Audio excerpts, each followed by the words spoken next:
Não sei se vocês já perceberam, uma das coisas que Telemita adora fazer é ficar descendo sarrafo em tudo que seja do velho eu. Mas aí você vai lá no livro da lei e o que você encontra? Um monte de deus e deusa egípcios do velho eu. Mas deuses egípcios são legais, os deuses telêmicos são do Antigo Egito. Não, não são. Eu sou Paulo de Loyola, o Mago Ranzinza, e hoje a gente vai fazer a questão: deuses telêmicos são egípcios?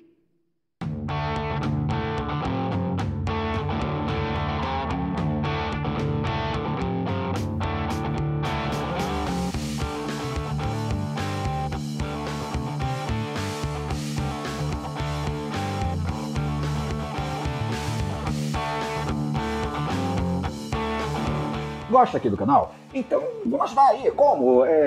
Faz um pix pra mim. O código tá aqui na tela. É pix.deloyola@gmail.com. Ou vai conhecer a nossa lojinha. colab55.com/@omagoranzinza. Não quer fazer nada disso? Pelo menos se inscreve no canal com bodega lá do sininho ativado, porque aí o YouTube te avisa quando sair vídeo novo. E já vai deixando teu joinha aí pra não esquecer. E comenta alguma coisa, se tiver alguma dúvida, se não gostou de alguma coisa, sei lá, você que sabe. Porque aí o YouTube sabe que o canal é legal e vai recomendando para outras pessoas. E é isso aí, vamos pro vídeo.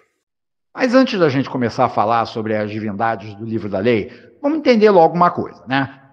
Elas não são divindades egípcias. Elas têm cara de egípcias, têm jeito de egípcias, usam até o mesmo desodorante das egípcias. Mas não são egípcias. E para a gente entender isso, primeiro vamos dar uma olhada como é que essa história de divindades no Egito Antigo. Porque quando a gente fala de mitologia, já que a base da nossa civilização é eurocêntrica, a nossa cabecinha colonizada, ela vai direto para onde? Para o Monte Olimpo, né? A gente foca naquela estrutura mitológica organizadinha dos gregos, e nem era tão organizada e certinha assim como a gente acha. Mas, de uma forma ou de outra, a gente fica com aquela noção de um único panteão de deuses e deusas, com uma única história, parece, se mantendo ao longo dos tempos, né? O Egito não era assim, não. Mitologia egípcia, ela foi mudando ao longo dos tempos.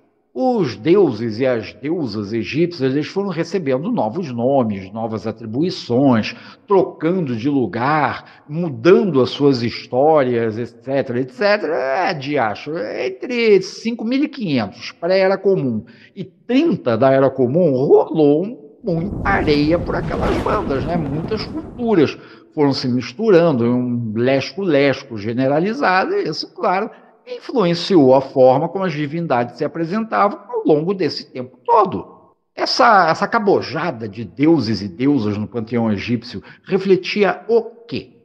Refletia toda uma história de pequenos grupos distintos, né, que foram se juntando em grupos um pouquinho maiores, depois em grupos maiores ainda, e esses grupos maiores ainda foram se juntando em reinos e estados, e foi por aí até que chegou o que a gente entende como Egito Antigo. Então, conforme uma cidade ou outra, uma dinastia ou outra, ou até dentro de uma dinastia, um governante ou outro, estava lá mandando no pedaço maior, era a visão dessa turma sobre as divindades que se estabelecia como predominante, mesmo que as outras visões ainda continuassem dando as caras por lá.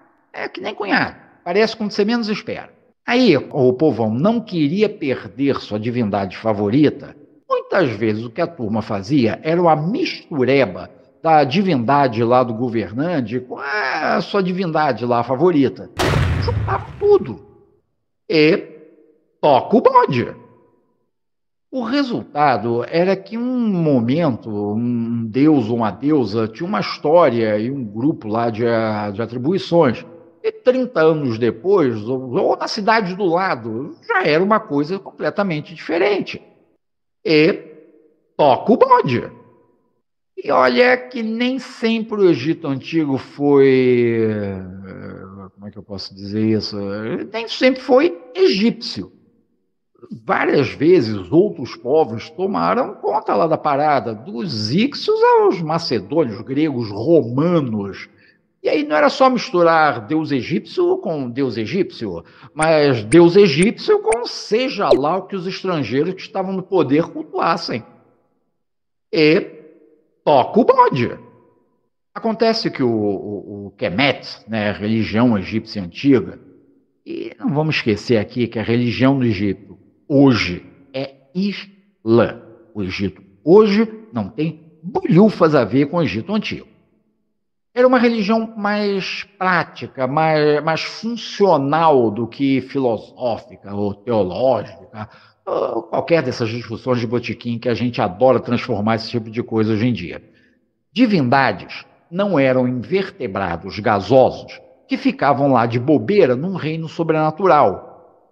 Deuses e deusas eram aspectos da própria vida cotidiana, eram aspectos da natureza, aspectos da sociedade mesmo. E aí, conforme esses aspectos da vida iam se modificando de acordo com quem estava dando as cartas, com a passagem do tempo, sei lá, qualquer coisa que fosse, simplesmente não existia algo como uma ortodoxia, um fundamentalismo quemetiano. O que a turma fazia? Pegava as divindades e ia dando um jeitinho nelas para que elas se adequassem aos novos tempos. Ou se uma divindade estrangeira aparecesse, tivesse a ver com a vida das pessoas, era só dar uma demão de verniz egípcio e bota para cultuar. E adivinha? Isso mesmo. E toca o bonde. Tempo, deixa eu só mudar uma coisa aqui. Existia, sim, uma ortodoxia, mas digamos que ela só valia quando os sacerdotes viam que ia dar ruim para o lado deles, tá? Eles metiam lá o martelo pesado, mas de forma geral. Mas no fim das contas, quando a gente está falando de mitologia egípcia, tem que ter em mente que era um trambolho fluido, que ia expressando as mudanças na própria cultura egípcia antiga ao longo de mais de 5.000 anos. E no fim das contas, é uma tremenda zona. E aí quando alguém fala... Ah, o deus egípcio tal e tal. Você tem que parar e perguntar. Ok, mas esse deus aí que você está falando é em relação a qual lugar no Egito Antigo e em qual dinastia? Posto isso, outro problema. Como se já não fosse uma baita trabalho essa história das divindades ficarem mudando de samba para rock, de rock para sertanejo, de sertanejo para funk, a gente ainda tem que lidar com a questão dos arqueólogos. Como assim a questão dos arqueólogos? Você nunca conversou com um sujeito que tenha vivido 5.000 anos atrás, né? Nem você e nem ninguém. Então, para a gente saber onde é que se tomava uma boa birita no Antigo Egito, precisava ir lá e dar uma olhada no Guia Rex da época. Ou seja, a gente precisa de alguém que tenha uma mínima noção do que está fazendo e faça de forma séria e busque registros nos locais de pesquisa arqueológica. Essa patota do barulho vai lá, pega inscrições antigas, pega imagens, fragmentos, pega seja lá o que for, e começa a interpretar essa bagaça toda para ver se consegue entender alguma coisa que seja do que se passava lá, naquela época. E que aí que está o problema, né? Quem começou essa história toda de egiptologia foi um bando de candango europeu com a cabeça cheia de conceitos formados sobre como o mundo funcionava, né? Quem devia ser batuta e quem não devia, o que era o bem, o que era o mal, por aí vai. Quando eles começaram a interpretar o que eles estavam achando lá no Egito, eles foram enfiando ali todos esses preconceitos que eles levavam na cachola. E aí, o que tivemos foi uma visão do que era o Antigo Egito completamente tingida, distorcida pela visão de um mundo cristão cêntrico. E vamos considerar, né? O Egito nem ficava na Europa e nem era cristão. Complicou a coisa toda. Só que ao longo dos últimos 50 anos tem havido um revisionismo na egiptologia. E para que serve esse revisionismo? Através de uma visão de outras culturas, de outros parâmetros, está se tentando limpar essa visão cristã eurocêntrica que se tinha sobre toda uma civilização, que inclui, claro, a forma como se entende hoje em dia a mitologia dos caras. Ou seja, quando falamos de uma divindade egípcia, temos que perguntar não só que deus ou deusa era, mas que região e que período dinástico. E a gente também tem que perguntar quem foi o autor que escreveu sobre aquilo. Ou seja, uma zona completa. E aí, a gente entra em Telemann. E vamos considerar que você pode entender seus deuses, suas deusas, até ter um almoço de ontem, como você bem entender. É problema teu, não meu. Mas, de forma geral, divindades são conceitos. Representam alguma coisa. Não é só a estatuazinha que você deixa no seu altar. Elas representam ideias, representam objetivos, representam princípios, coisas assim. Além dos aspectos da vida, do cotidiano, da natureza, e por aí vai. Então, quando a gente pensa num deus ou numa deusa, o que a gente tem que pensar não é só num mito no qual ele ou ela estão inseridos, mas quais são os aspectos que aquela divindade representa. É por aí que a gente começa, é pelo fundo da piscina, não é pela parte rasa. Ou seja, quando a gente olha um Horus, por exemplo, não é só pegar aquela cabeça de galinha metida besta dele e dizer, é egípcio. A gente precisa ver o que aquele Horus representa dentro de um determinado contexto. Ver se os aspectos que ele representa são os mesmos que algum da penca de Horus egípcios tem os mesmos aspectos. Tinha Horus a dar com pau no Egito.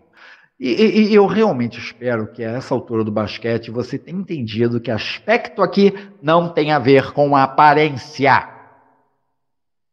Porque divindades, como os grandes arquétipos fundamentais, que no fundo são, vestem as roupas da cultura onde eles são inseridas.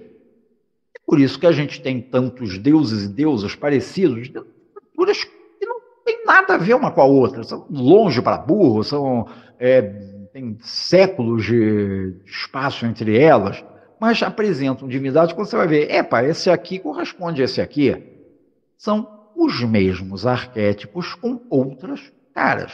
Ou, como diria o menino Campbell, são as diferentes máscaras que os deuses usam. Em abril de 1904, o Crowley e a Rose estavam em Cairo. Eles passeavam por museus arqueológicos, eles visitavam pirâmides, passavam noites, jantavam lá dentro. Tinham todo aquele fascínio da egitomania da época, né? O próprio Crowley tinha vindo da Golden Dawn, que era um povo que adorava se fantasiar de faraó de carnaval. Aí, essas divindades meteram o louco nos deuses egípcios. Estava ali à mão. Diacho, se eles na época estivessem em Tóquio, era bem capaz que telemitas hoje em dia estarem chafurdando em mitologia japonesa, vai saber. Então, a gente pode dizer que os deuses do livro da lei são os mesmos que os antigos egípcios adoravam? Não. Mas a gente nem pode dizer se a divindade que o Zé Pirâmide, lá no Egito Antigo, adorava, era a mesma que o avô dele adorava. Que dirá uma divindade que mostrou a fuça no início do século passado. Então, ao invés da gente ficar se restringindo, qual pecadores, em ficar olhando página de egiptologia e a maior parte de conteúdo duvidoso, para conseguir entender essas divindades do livro da lei, Vit, Hadith, Horus, etc., dentro do contexto telêmico, a gente tem que olhar para quem elas são neste contexto do livro da lei, dentro do pensamento telêmico, dentro da teologia telêmica. E aí a gente consegue uma compreensão mesmo de quem são essas divindades. E quem são essas divindades? Ah, por hoje é só.